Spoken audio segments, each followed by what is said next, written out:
And welcome to Real Estate Tales. My name is Elizabeth Kahindi, your trusted guide in navigating through the often complicated land and property investment. Our guest today is a senior and non-much on religious leadership. But surprisingly, many of you don't know him that he's a stakeholder in the real estate world. Just to let you know, did you know that there are real estate intermediaries connecting Kenya to the diaspora? So let's know about this today. Karibu sana, Robert. Asante. Feel at home. Thank you so much. We are happy that you are here because you're a very special guest. I didn't know about that, but I appreciate your welcome. So now that you know, just let us know something about you. Who is you? Okay. Where do I begin? My name is Robert Mwangala. Born and bred in the coastal region of Kenya. Born in Kilifi, raised in Mombasa, but currently based in Taita Taveta as a pastor. I lead a church called Liberty Christian Church that is affiliated with Grace Covenant Church, serving as the Secretary General in Grace Covenant Church. I'm an author. I have 7 books on my back. I am a mentor.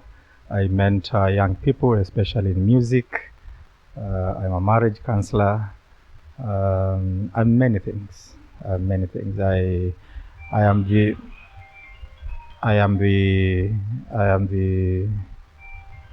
academic dean of our college called Charis Bible Institute. And so, I am many things, but I'm not bragging. Congratulations for that. And something that you keep on not mentioning much is the real estate part of you. And funny enough, within your introduction, it's not mentioned yet.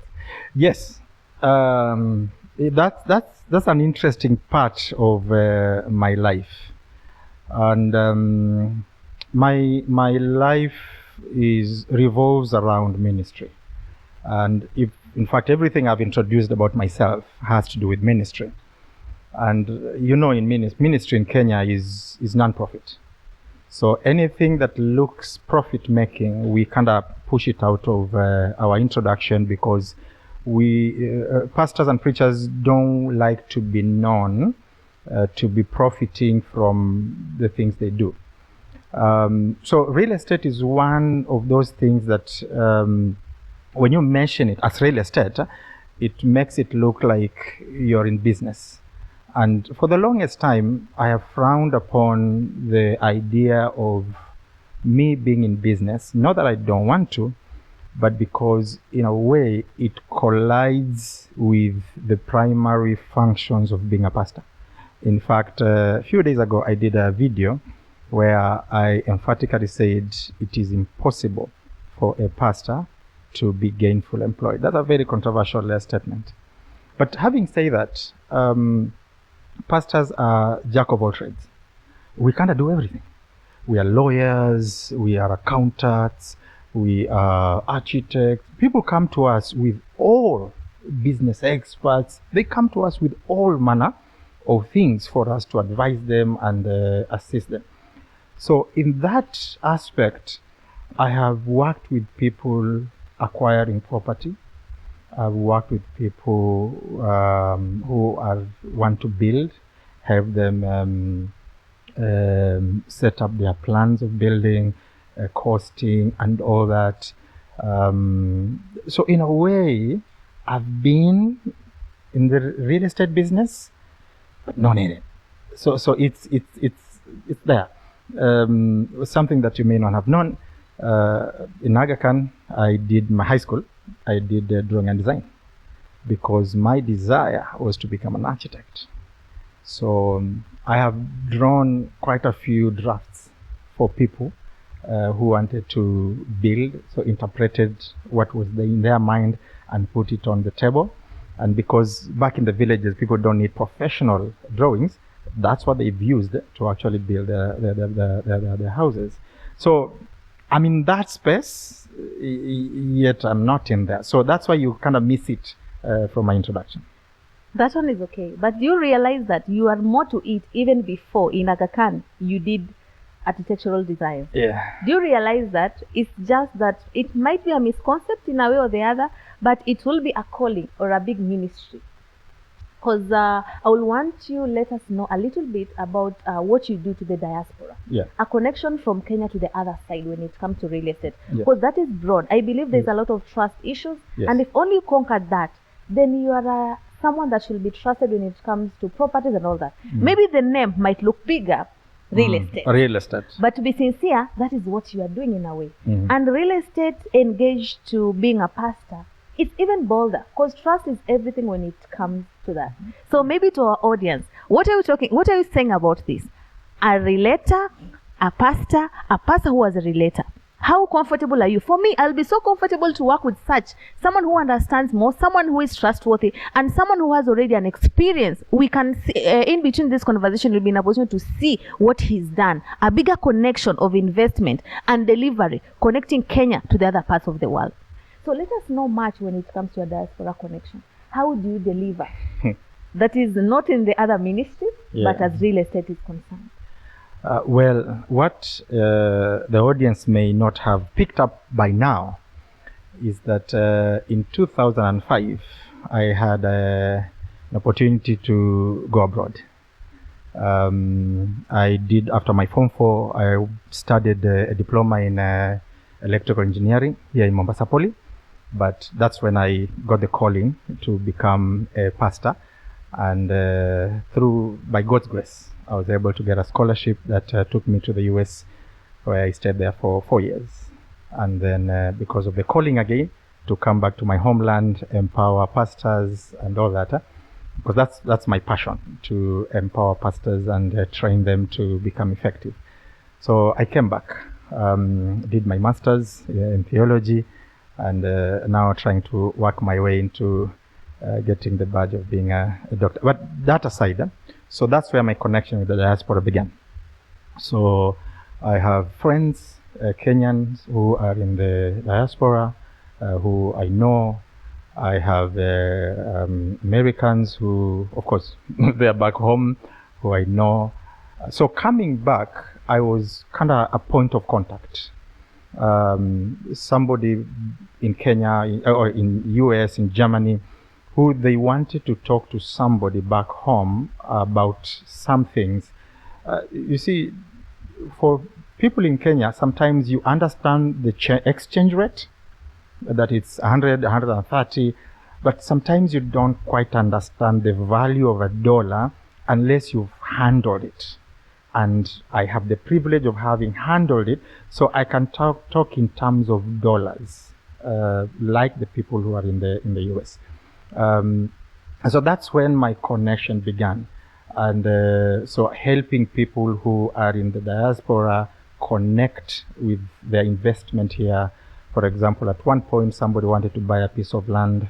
And so they asked me, hey, can you look around? I was able to get a piece of land. They sent me money, paid, and it was a done deal. Somebody wanted to build a toilet, and they wanted help from me to get the measurements, and we were able to do that. Missionaries who will want to come and build a church, they wanted somebody who could understand their language. There's a lot of scammers in there. Sure. Even within the pastoral circles. And so they wanted to get somebody they trust to get the quotation. I remember one time I did a quotation for renovating a house for a handicapped person. I sent them, and the lady had also asked for a quotation from another pastor. And you know what happened? There was the comparison was huge. You see, that was huge. So that's how I've kind of built up my circle. I don't call them my client base so far, but it seems like I'm transitioning there now. So that's how I kind of build up. And then you've heard the stories of people who have gone to Dubai or Saudi Arabia, who sent money back home to get something done, a house built. They come home and there is nothing, and they're heartbroken. So they go back and they start asking, who can I trust? And talking here and there, counseling them, because they come to you with the problems. I sent my mom some money and she didn't do this. I sent my money to my brother, he didn't do this. And so you're like, okay, so what do we do? Pasi, can you help me? How can I send you the money so that my brother calls the fundi, and before you pay them, you make sure you go there, supervise the work, and once it's done, then you tell me, then I can send you the money and pay. And so you become a middleman. And, Sure. and that's the basis of what I have done for the longest time. That's the basis of what I've done because of the trust, not just because of a man of God, no, but because of the trust I personally have built, because we are not the same. Yeah, sure. And for me, as at now, what I'm trying to see is that there is trust. There is a lot of trust in between, okay? Yeah. And that is what relators fail to give. Mm. And I realize that if only you are involved with properties and there's a lot of trust, then you are one of those people that we want. Mm. I understand that people at the diaspora, we have people crying, coming from Dubai, coming from Qatar, coming from America, having complications when it comes to trust issues, when it comes to money connecting to families here and projects yes to be done. If only we have someone like this one who can be trusted over it, then why not? I don't think if our position should stop you from doing something good. I understand that when you say real estate, it comes wide to business at large, but the service that you are giving, it's a service that is missing, and trust is a very big thing. If only you can save several souls out of scam, it doesn't matter if only you are a pastor or not. I think that is the service that we should get from such ministries, other than blocking ourselves from serving just because it looks like it's a commercial work. For me, I will advocate you to come out in a big way, because you're saving a lot of souls, and there's a lot of connection when it comes to trust issues and when it comes to investment. It's let me call it's the stigma around it. That's the first challenge, that sometimes the verses that have been thrown around is, you got it for free, you give it for free. So I got this trust based on serving God. And sometimes it feels like you shouldn't sell it. So that's one issue. There is the feeling that why do you charge people? Because it's a lot of work. And sometimes even in the activities that I've been involved in, sometimes I end up spending my own money, because sometimes you have to travel afar to go see the work that is being done. You come back, and when they send you, the money is less. You are a pastor. You really can't go back and forth, or the money wasn't enough and things of that sort. So there's a cost element involved that sometimes people do not want to give the pastors what is due, because they think you've had you can't be angry. I mean, you're a pastor. Very true. You see, so how do I not get angry when I've spent my money and you don't want to refund it? So that's one aspect.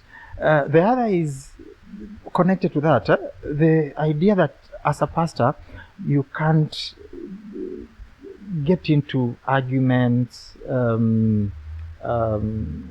First is you can't commercialize it in a way. The other one is you can't argue with people. You can't claim what is rightful yours. You can't take somebody to court. You can imagine somebody not paying you what you're due, and what do you do with it? Do you take them to court? As a pastor, that's something that is frowned upon, unless, and that's what I'm trying to do, is you establish structures where when they come to me, instead of dealing with Robert Mwangala, they now deal with Beautiful Steps, a company that I've begun, and I explained to you the context and the work that we are trying to start. And so the remedy is to build a name outside Pastor Robert Mwangala, so that when we engage with people, the contact is with Pastor Robert Mwangala. But then once we realize that this is an engagement, we take it professionally and shift them into Beautiful Steps, where now they sign a document. We put agreements. And so when we are taking each other to court, it's not Pastor Robert Mangadi is heading somebody to court. It's beautiful steps having done A, B, C, D, now looking for its what is rightful theirs. So it's a space that you have to be aware how you're getting into, or else it can actually bring a problem to your ministry, which you have to understand. That's the core. So I can't lose that. So I have to lose anything. Let me lose the real estate. Let me lose the money, but I can't lose this because this is what I was called to do. Okay, so that is okay. With the ministry, that is okay. So will you, how will you want people view you? How will you want people view ministry connected to work? Because basically, as per the conversation, it's mostly how people view. Because you are doing a good job. You know, when trust is concerned, that is a big job. Yeah. So how will you want people to view a pastor who is in real estate? I realize that you are trying to come up with a company or an organization so that you can redirect people there. Yes. You are still the founder of that organization, you know. Yes. So it might maybe pick the legal matters and all that, but the fact remains that you are still part of it. Yes. And the issue isn't that you are doing a wrong thing. The issue looks like it's all about how people view the perception. Yes. So how will you want people change the perception when it comes to I'm a pastor, at the same time I'm a relator. I'm a doctor, at the same time I'm a relator. Okay, that one looks like it balances in a way. Yeah. But what perception will you want people have? For me, the first thing that I would love people to understand was to appreciate that this trust was not built in a day. Sure. That to the point where you contact me and say, Pasi, that's how they call us, Pasi, can you help me do this and this? There's a lot of work that has come to this point. So that alone should make somebody realize, I mean, don't use the pastor to your advantage. I mean, we sometimes we feel like people take us for granted. Sure. And as long as pastor is there, you don't even have to pay the pastor. He'll do it. And most times we do it because part of us, there's a bit of some calling in it that is pushing us. Okay, he was crying in my office, so I don't just happen. So the first thing I would love people to appreciate is we are also human. We also are worthy of to be compensated for our time. We've got families to feed.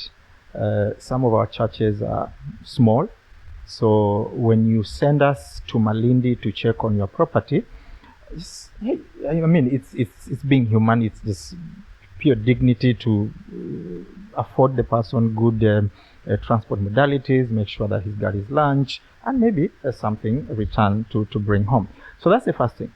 The second thing, I think pastors also, people need to understand that you've got to separate the line between what the pastor is doing in the church and what he's going to do outside. So if you engage the pastor outside the core areas of ministry, then let it be known that any agreement that is done there should be done in the normal business way, not bringing this tag, but see, any pastor, you are a pastor. You see, not bringing that tag, because that is what will free a lot of pastors to say, oh, now I can do this, because we are getting the recognition, we are getting the respect that we deserve out there. A lot of pastors have lost a lot of money.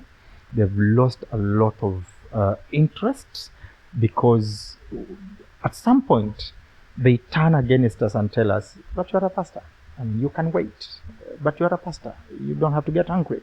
So, and that has made a lot of pastors say, okay, it happened once, twice, thrice, I'm done. So they decided, okay, let it go. So the perception is a big thing, and people to understand that we are also human, we have interests, we have needs, we have wants, and all that. So